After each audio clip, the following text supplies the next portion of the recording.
নমস্কার। গল্পসঙ্গীর গল্পের আসরে আপনাদের স্বাগত জানাই। আজ আপনারা শুনবেন হরিনারায়ণ চট্টোপাধ্যায়ের লেখা গল্প রাঙা মামি।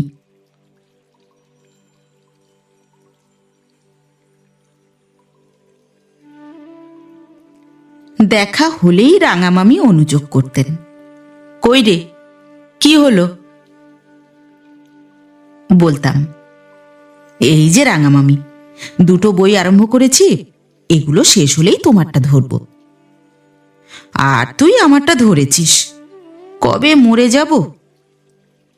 রাঙা মামি আফসোস করতেন। হ্যাঁ, মরে যাবে বই কি, কি বা তোমার বয়স? মরে যাবার আবার বয়স আছে নাকি? হ্যাঁ রে পাগলা। রাঙা মামি হেসে ফেলতেন, তারপর গম্ভীর হয়ে বলতেন, বয়স আমার কমই বা কি হলো, গেল বসে খেয়ে 48 পেরিয়েছি। বয়সের কথায় রাঙামামির দিকে চাইতে হতো।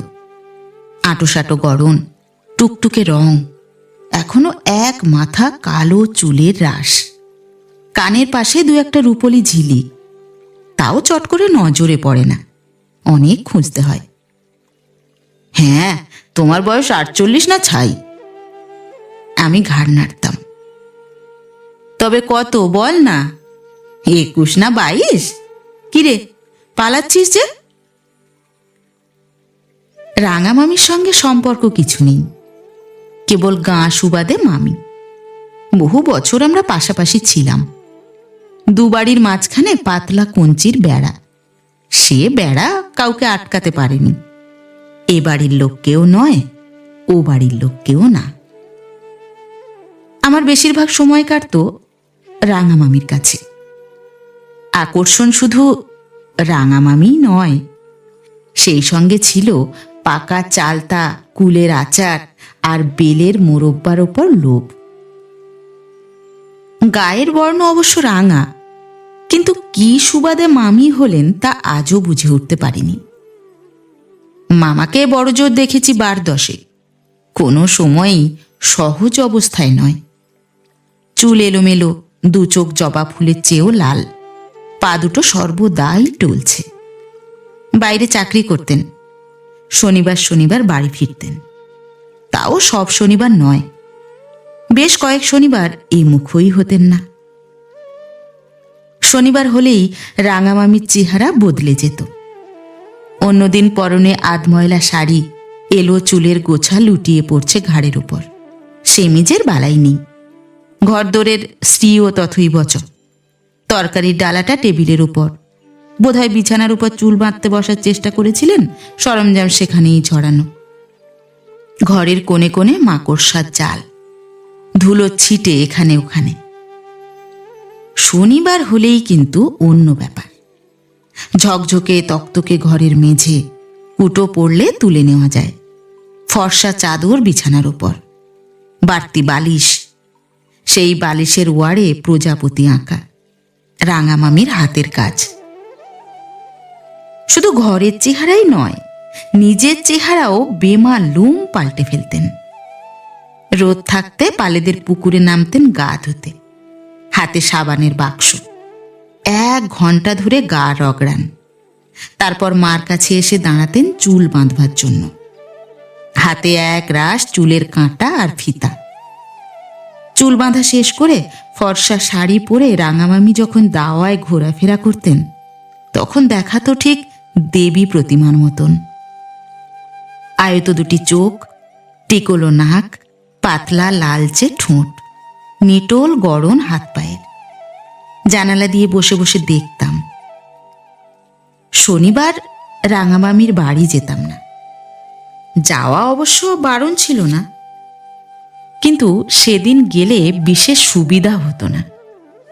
রাঙামামি কেমন আনমনা, 10টা কথা জিজ্ঞাসা করলে তবে একটা উত্তর, নিজে থেকে একটি কথাও নয়।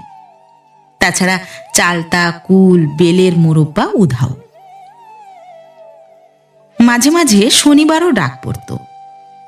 সন্ধ্যা উতরে গেলে রাঙামামি দাওয়ায় খুঁটিতে হেলান দিয়ে বসে আমাদের বাড়ির দিকে মুখ ফিরিয়ে ডাকতেন, টুনু আছিস? ও টুনু। আমি এই ডাকের প্রতীক্ষায় জানালার ধারে বসে থাকতাম। সামনে বইয়ের পাতা খোলা থাকতো, কিন্তু মন কঞ্চির বেড়া পার হয়ে রাঙামামির কাছাকাছি। এক ডাকেই কাছে গিয়ে দাঁড়াতাম। কটা বেজেছে বলতে পারিস টুনু? আসবার আগে দেওয়ালে টাঙানো বাবার হাত ঘড়িটার উপর নজর বুলিয়ে এসেছিলাম। বললাম, 7টা প্রায় বাজে। 7টা? রাঙামামির মুখে অবসাদের আভাস, গলার স্বরে হতাশার রেশ। আস্তে আস্তে বলতেন, 7টা? তার মানে 6:22 গাড়ি এসে গেছে। কখন? ভালো হয়ে বসি রাঙামামির পাশে। অনেকক্ষণ পরে রাঙামামির গলা, এর পরের গাড়ি কটায় রে টুনু? 8:12। 8:12? তার মানে আপদটা আজ আর এলো না। কথার শেষে দীর্ঘশ্বাস। প্রথম প্রথম বুঝতে অসুবিধা হতো। আপদ? আপদ আবার কি? পরে বুঝতে পেরেছিলাম, আপদ মামা। কোনোদিন রাঙামামির মুখে আর কোনো ডাক শুনিনি। রাঙামামি উঠে পড়তেন, একটা একটা করে মাথার কাঁটা খুলে ফেলতেন, ভেঙে ফেলতেন খোঁপা, ফর্সা কাপড় ছিঁড়ে আবার আধময়লা শাড়ি জড়াতেন। দাওয়ার খুঁটিতে হেলান দিয়ে বসে থাকতেন চুপচাপ, কোলের ওপর দুটো হাত জড়ো করে। আমিও বসে থাকতাম, কথা নয় বার্তা নয়, এক দৃষ্টে চেয়ে থাকতাম রাঙামামির মুখের দিকে। নারকোল গাছের ছায়ার কিছুটা রাঙামামির মুখে। স্পষ্ট কিছু দেখা যেত না, কিন্তু আভাসে বুঝতাম দুগাল বেয়ে জলের ধারা গড়িয়ে পড়ছে। আঁচল দিয়ে চোখ মোছার কোনো চেষ্টা নয়, কান্না থামাবার কোনো প্রয়াস নয়। মাঝে মাঝে ঠোঁট দুটো শুধু কেঁপে কেঁপে উঠত। অনেকক্ষণ রাঙামামি বসে থাকতেন। আমি খাওয়া দাওয়া সেরে শুতে যাওয়ার আগে জানালা দিয়ে চেয়ে দেখতাম রাঙামামি একভাবে বসে, খাওয়া দাওয়া নয়, নড়াচড়া নয়। আমি মাকে জিজ্ঞাসা করতাম, রাঙামামি অমন করে বসে কেন মা? মা নিচু হয়ে জানালা দিয়ে দেখতেন, বুক কাঁপিয়ে নিঃশ্বাস ফেলে বলতেন, আহা বেচারি। কি হয়েছে মা? মা আর কোনো কথা বলতেন না। রান্নাঘরে খেতে বসে ফিসফাস করে বাবাকে কি সব বলতেন। মাঝে মাঝে রাঙামামির নামটা কানে আসত। যে শনিবার মামা বাড়ি ফিরতেন সেদিন রাঙামামি আনন্দে ডগমগ। আমার কথা আর মনেই থাকতো না। মামাকে গাড়ু গামছা এগিয়ে দেওয়া, মাঝে মাঝে নিজের হাতে পা মুছিয়ে দেওয়া, পরিপাটি করে আসন পেতে মামাকে কাছে বসে খাওয়ানো। মামার গলার আওয়াজ বেশি পাওয়া যেত না, 2-1বার জড়ানো গলায় চিৎকার কিংবা বমির শব্দ, ব্যাস। আরো আশ্চর্যের ব্যাপার হতো, মাঝরাতে ঘুম ভেঙে চমকে উঠে বসতাম বিছানায়, গুনগুন করে গানের শব্দ।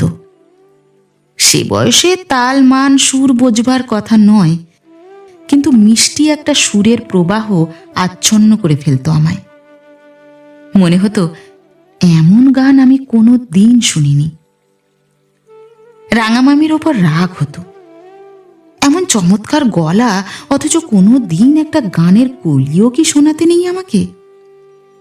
এ গান কি এমনি করে দরজা জানালা বন্ধ করে গাইতে হয়, কেবল যাতে মামা শুনতে পায়, আর কেউ নয়? সোমবার সকালে মামা চলে যেতে আমি রাঙামামির কাছে গিয়ে দাঁড়াতাম। অভিমান ভরা গলায় বলতাম, যাও, আর কোনো দিন যদি কথা বলি তোমার সঙ্গে।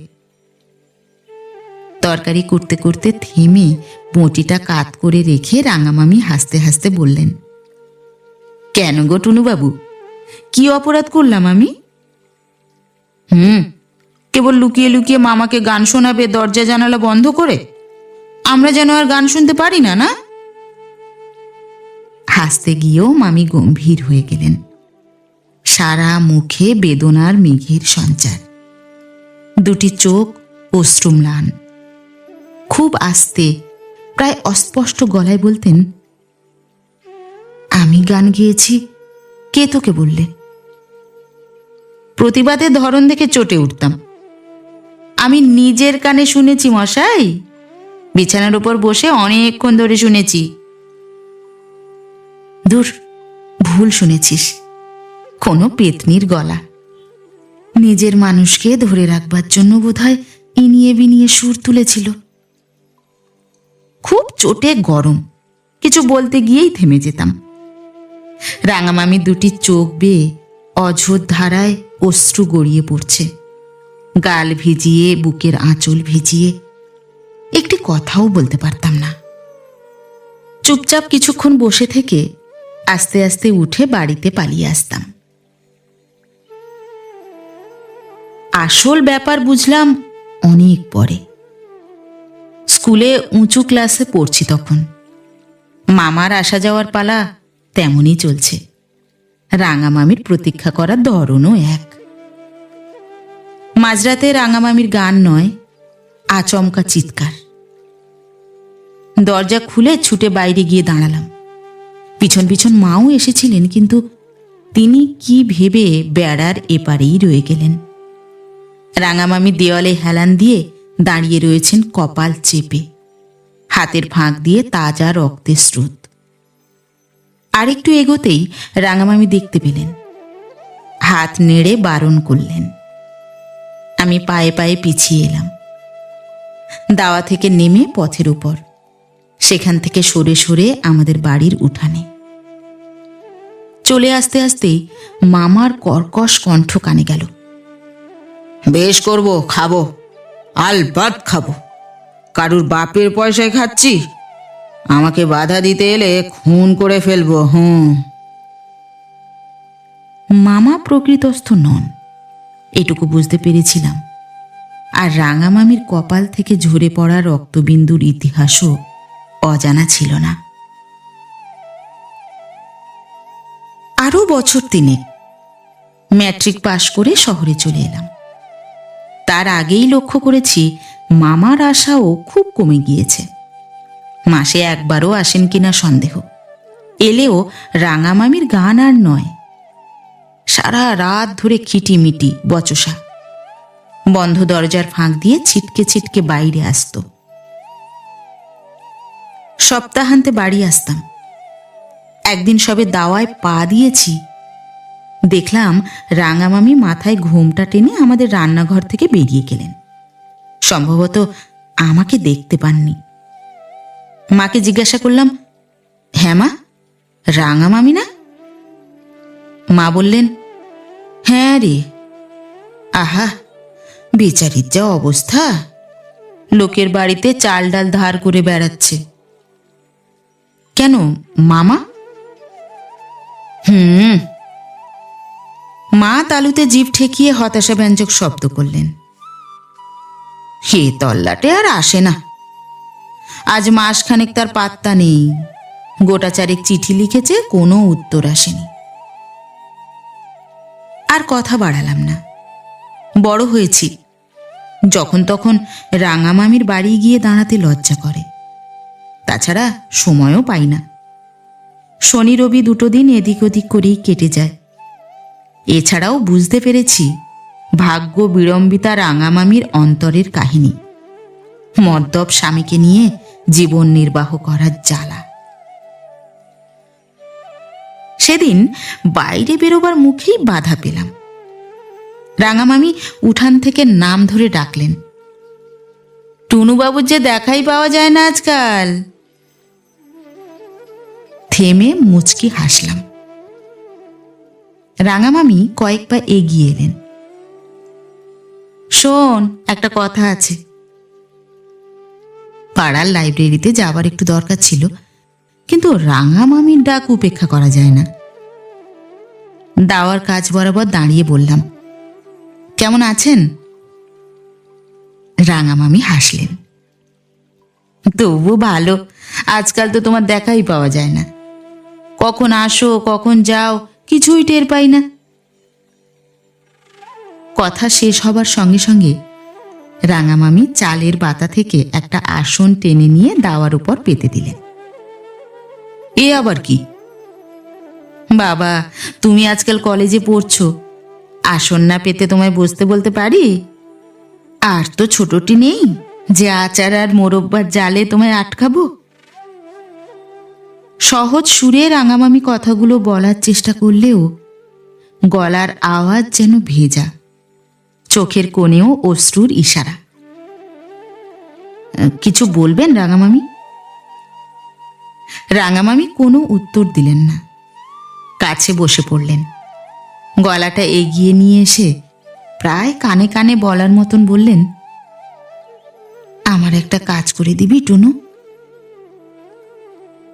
চোখ তুলে চেয়েই চোখ নামিয়ে নিলাম, উদ্বেগ আর অনুনয়ের মিশেল দু চোখের দৃষ্টিতে। খুব আস্তে বললাম, বলুন। রাঙামামি আরো কাছে সরে এলেন, প্রায় গা ঘেঁষে বললেন, হ্যাঁ রে, তোর তো কলকাতায় অনেকদিন হয়ে গেল, রাস্তাঘাট সব চিনিস। সমস্ত রাস্তাঘাট চেনা অবশ্য সম্ভব নয়, কলকাতায় বহু বছর বাস করলেও। কিন্তু এমন কথা কারোর কাছে স্বীকার করা যায় না, অন্তত রাঙামামির কাছে তো নয়ই। বললাম, তা চিনি বই কি, প্রায় সবই চিনি। কথাটা একেবারে মিথ্যা নয়। স্কুলে থাকতেই লুকিয়ে চুরিয়ে কবিতা লেখার বাতিক ছিল, ফল্গু ধারার মতন প্রায় অন্তঃসলীলা। কিন্তু কলেজে উঠে এসে ধারা তটোপ্লাবিনী হয়ে উঠল, কুলোপ্লাবিনীও। ফলে ক্লাস ফাঁকি দিয়ে সম্পাদকের দরজায় দরজায় ঘোরা, গলি কুঁজিতে নতুন পত্রিকার আঁতুড় ঘরে হানা। কাজেই পথঘাট কিছুটা জানা হয়েছিল বই কি। তুই তারক দত্ত লেন চিনিস? 17 বি। তারক দত্ত লেনই চিনি না, তার আবার 17 বি। কিন্তু সবেগে ঘাড় নাড়লাম। হ্যাঁ হ্যাঁ, খুব চিনি। নেহাত ছোট গলি তো নয়, বেশ বড় রাস্তা। বড় রাস্তা বুঝি? রাঙামামির গলায় উৎসাহের আমেজ। হ্যাঁ, কিন্তু সেখানে কার কাছে যেতে হবে? মানে ওই যে। রাঙামামি আঁচলের খুঁট আঙুলে জড়ালেন, আবার খুললেন।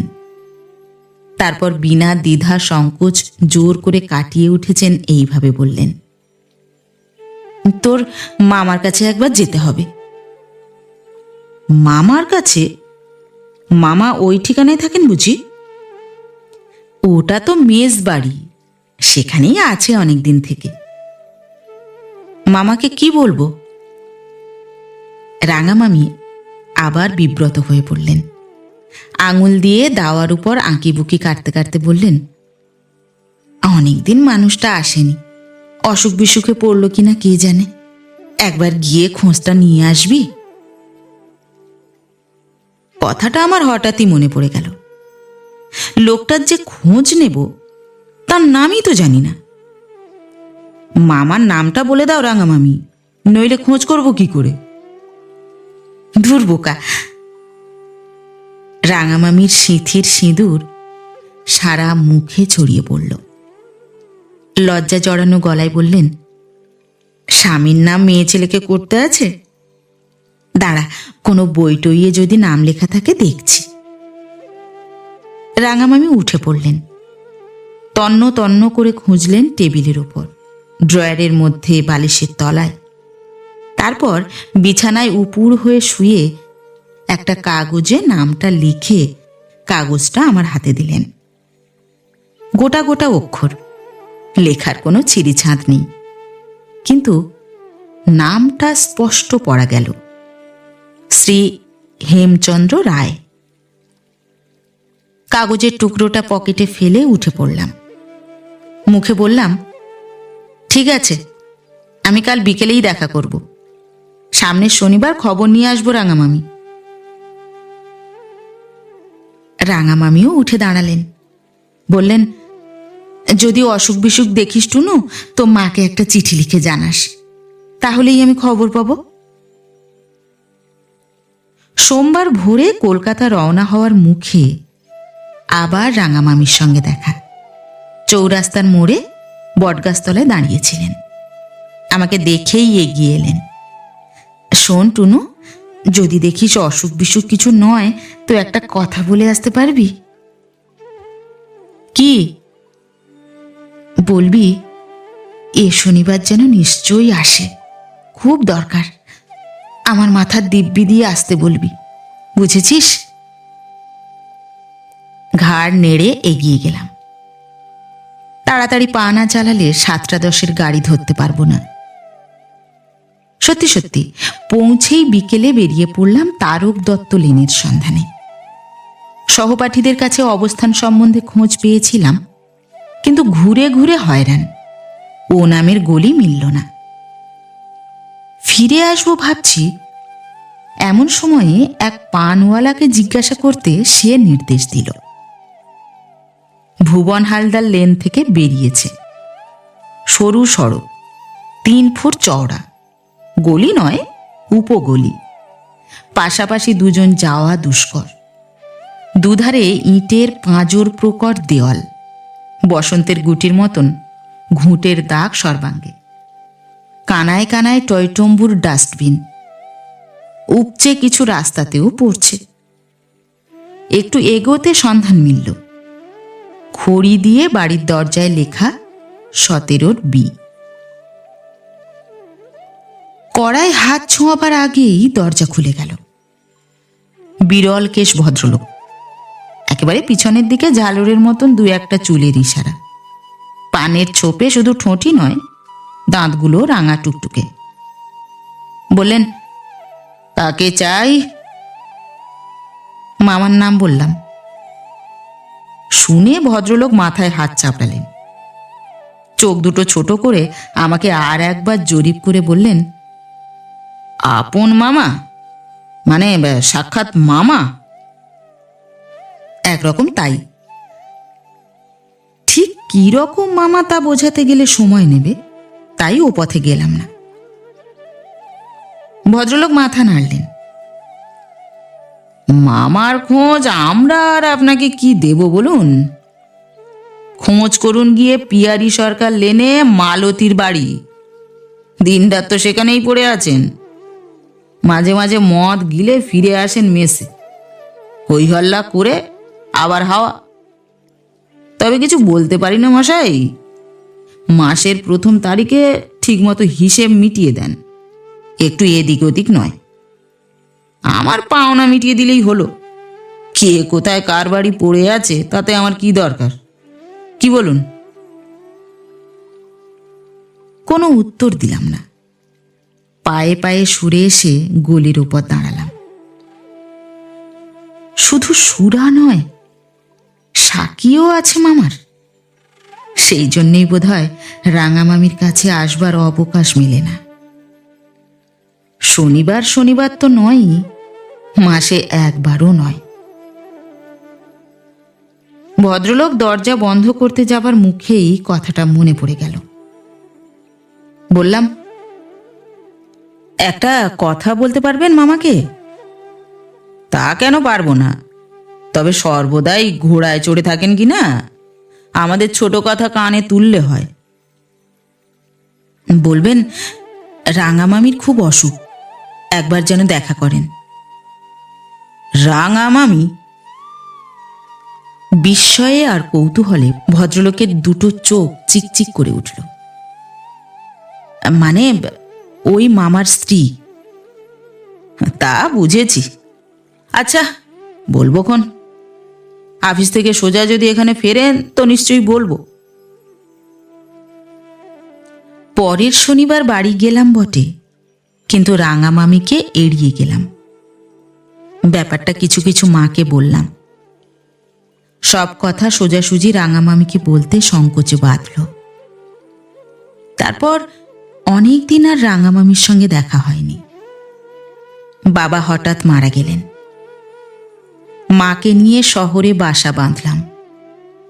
বিয়ে পরীক্ষায় বার দুয়েক মুখ থুবে এক বেসরকারি অফিসের ফাইল ক্লার্কের চেয়ারে বসলাম। বহু কাঠখড় পুড়িয়ে ইতিমধ্যে কবিতা ছেড়ে গল্প ধরেছি। দুই একটা বইও বাজারে বেরিয়েছে। যত খেটে লিখেছি সে অনুপাতে নাম অবশ্য হয়নি, পকেটও ভরেনি। মাগ্গি ভাতা নিয়ে ৯৭ টাকা মাইনে, তার মধ্যে ২৫ টাকা বাড়ি ভাড়া দিয়ে বাকি যা থাকে তাতে দুজনের গ্রাস বা আচ্ছাদন কোনোটাই পুরোপুরিভাবে চলে না। বাড়তি রোজগার হিসাবে বইয়ের ক্যানভাসারের পোশাক অঙ্গে জড়ালাম। ঝামেলার কাজ, বইয়ের বস্তা হাতে নিয়ে মফস্বলে মফস্বলে ঘোরা। সেক্রেটারি আর হেডমাস্টারদের দরজায় ধর্ণা, নানা জিনিসপত্র ঘুষ। ছানা বড়ার হাঁড়ি থেকে অসময়ের কপি, পরিবর্তে শুধু ২-১খানা বই তারা চালু করবেন। নবস্বাস্থ্য কথা কিংবা ভূগোল প্রকাশ। একটু দূরে কোথাও যেতে হলে মাঝে মাঝে অফিস থেকে ডুব, মার অসুখ কিংবা নিজের জ্বর। শুধু বাঁচবার জন্যই মিথ্যাচারের আশ্রয়টুকু নিতে হতো। প্রাণ ধারণের গ্লানি। সেদিন মলয়পুরের স্কুল বাড়ি থেকে ফেরবার সময় হঠাৎ মনে পড়ল, এই তো কাছেই রাঙামামির বাড়ি, বহুদিন দেখা সাক্ষাৎ নেই, একবার দেখা করে গেলে হয়। রাঙামামি দাওয়ার খোলা উনানে মুড়ি ভাজছিলেন। গিয়ে দাঁড়াতেই লাফিয়ে উঠলেন, কে, টুনু না? আয় আয়, খুব ছেলে যা হোক, আর এ পথ মারাতে নেই। রাঙামামি বাঁচলো না মরল সে খোঁজই নেই। শুধু শাড়ির পাড় থেকেই রাঙামামি রং মুছে ফেলেছিলেন। দেহের আর কোথাও অভাব হয়নি। শক্ত সমর্থ শরীর, সুগৌর বর্ণ, এক মাথা ভ্রমর কৃষ্ণ চুল। বয়সের কোনো ছাপ নেই শরীরে। খুব আস্তে বললাম, এ সর্বনাশ কবে হলো রাঙামামি? সর্বনাশ? ও। রাঙামামি নিজেকে সামলে নিলেন। তোরা চলে যাবার বছরখানেক পরেই। কিছুই জানি না রে টুনু। হঠাৎ একদিন দুজন ভদ্রলোক ওর বিছানাপত্র আর সুটকেসটা দিয়ে গেল। তারাই বলল হাসপাতালে সব শেষ হয়ে গেছে, লিভারের কি একটা অসুখ বলল। রাঙামামি একটু থামলেন, ধরা ধরা গলা, মাথা নিচু করে কি ভাবলেন কিছুক্ষণ। তারপরে থেমে থেমে বললেন,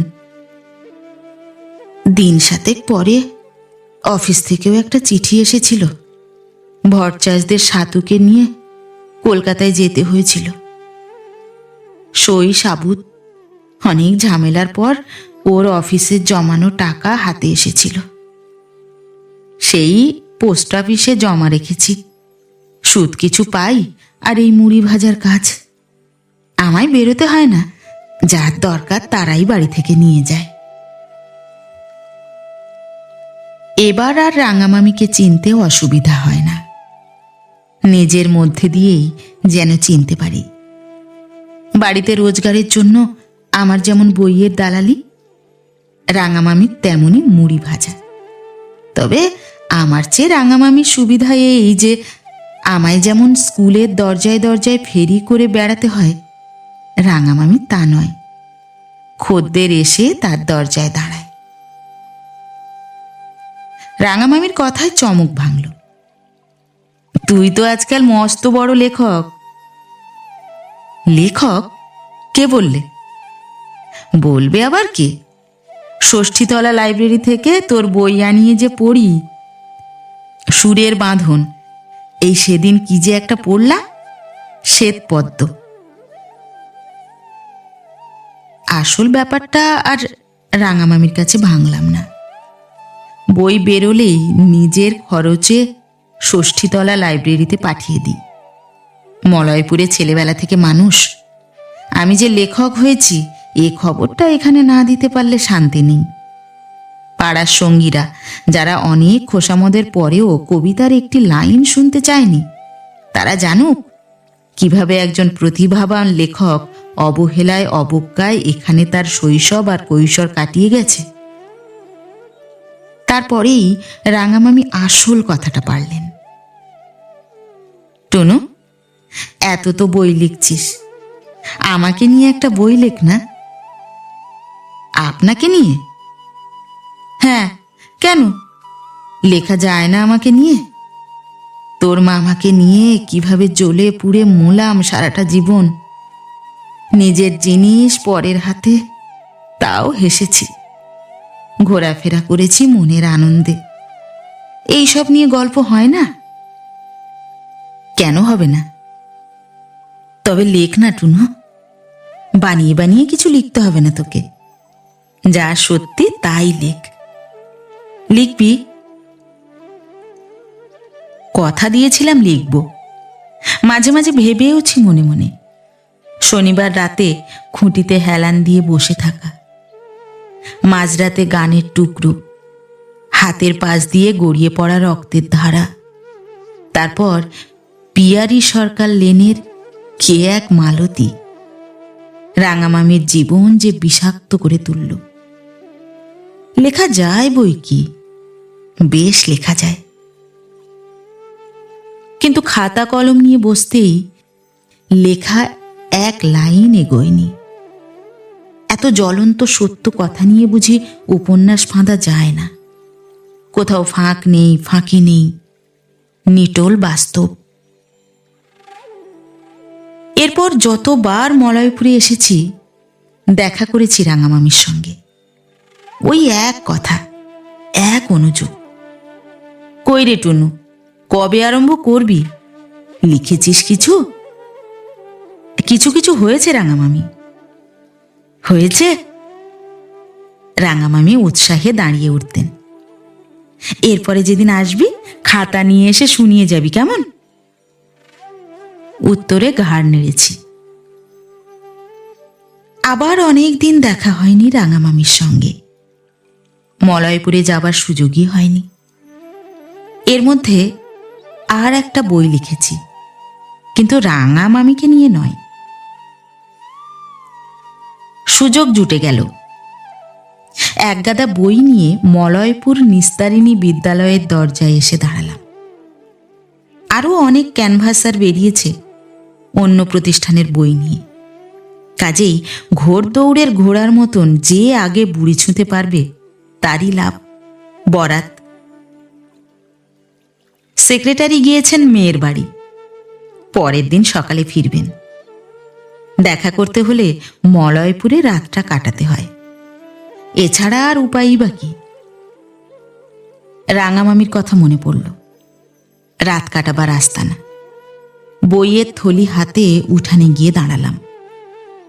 গলার আওয়াজে রাঙামামি ভেতর থেকে বাইরে এলেন। কে রে, টুনু? হ্যাঁ রাঙামামি। হাতে কি রে? বই। কথার সঙ্গে সঙ্গে বইয়ের ঝোলাটা দাওয়ায় নামিয়ে রাখলাম। বই? রাঙামামি এগিয়ে এলেন। তোর নতুন বই বেরোলো বুঝি? হাসি এলো। হায় রে, সে ভাগ্যই করেছি কিনা। বুঝিয়ে শুনিয়ে পরকে গছাচ্ছি, নিজের নয়, পরেরই বই। না রাঙামামি, ওসব স্কুলের বই, অঙ্ক, ভূগোল, ইতিহাস, স্বাস্থ্য। নতুন বই লিখেছি তোমাকে নিয়ে, মাস দুয়েকের মধ্যেই বেরিয়ে যাবে। রাঙামামি ঝোলার দিকে নিচু হয়েছিলেন। আমার কথা শুনে টান হয়ে দাঁড়ালেন, মুখে এক গাল হাসি। বললেন, বললি বেরোবার আগে দেখিয়ে যাবি আমাকে? যা তা ছাই পাঁচ দিয়ে ভরিয়ে দিচ্ছিস না তো? একটু মিথ্যে কথা কোথাও লিখতে পারবি না কিন্তু, তোর মামার কোনো দোষ ঢাকতে পারবি না। আর কথা বাড়ালাম না, আসার উদ্দেশ্য বললাম। দোকান থেকে চা আর রুটি খেয়ে এসেছি, রাতটা তাতেই কেটে যাবে, শুধু একটু শোবার ব্যবস্থা। কোনো অসুবিধা নেই।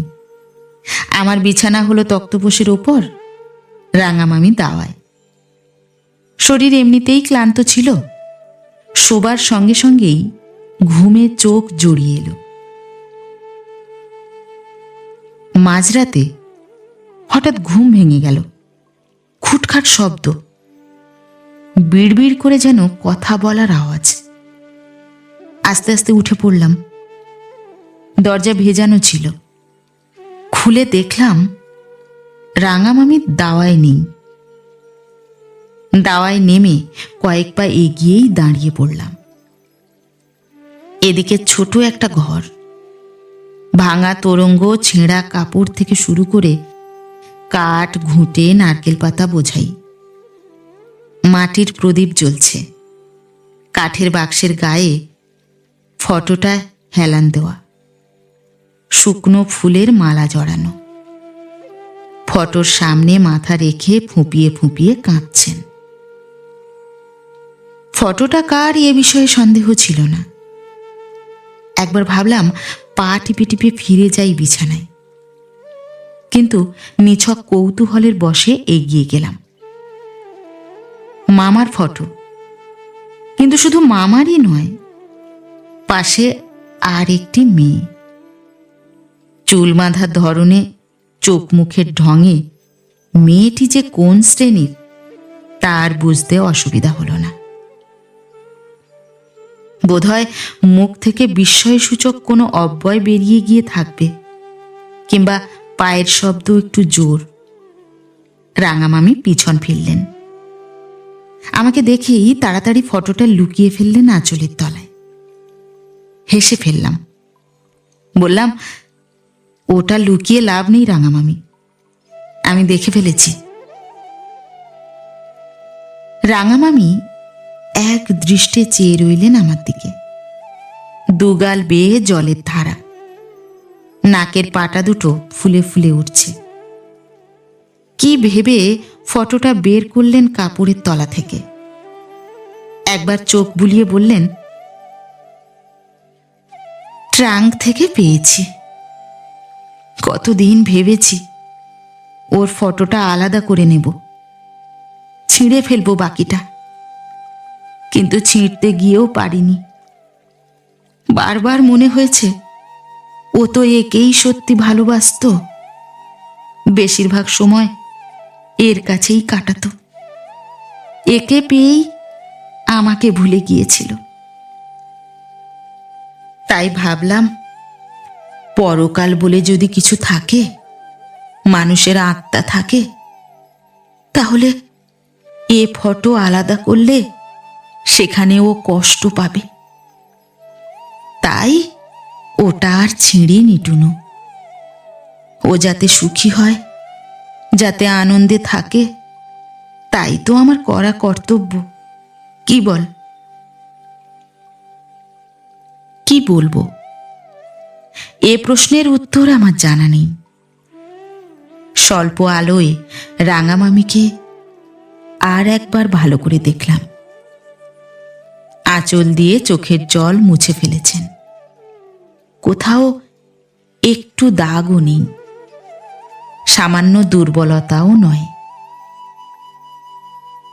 মনে হলো রাঙামামিকে নিয়ে উপন্যাস রচনা চলে, কিন্তু তার জন্য প্রয়োজন বলিষ্ঠতর কোনো লেখনীর, স্থিতপ্রাজ্ঞ কোনো সাহিত্যিকের।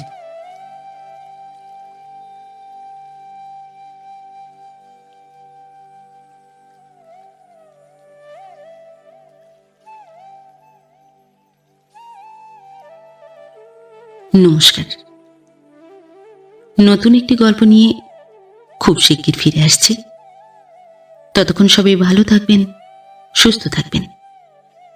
গল্প পাঠ কেমন লাগলো অবশ্যই কমেন্ট করে জানাবেন, এবং ভিন্ন ভিন্ন স্বাদের অডিও স্টোরি শোনার জন্য অবশ্যই চ্যানেলটি সাবস্ক্রাইব করবেন। ধন্যবাদ।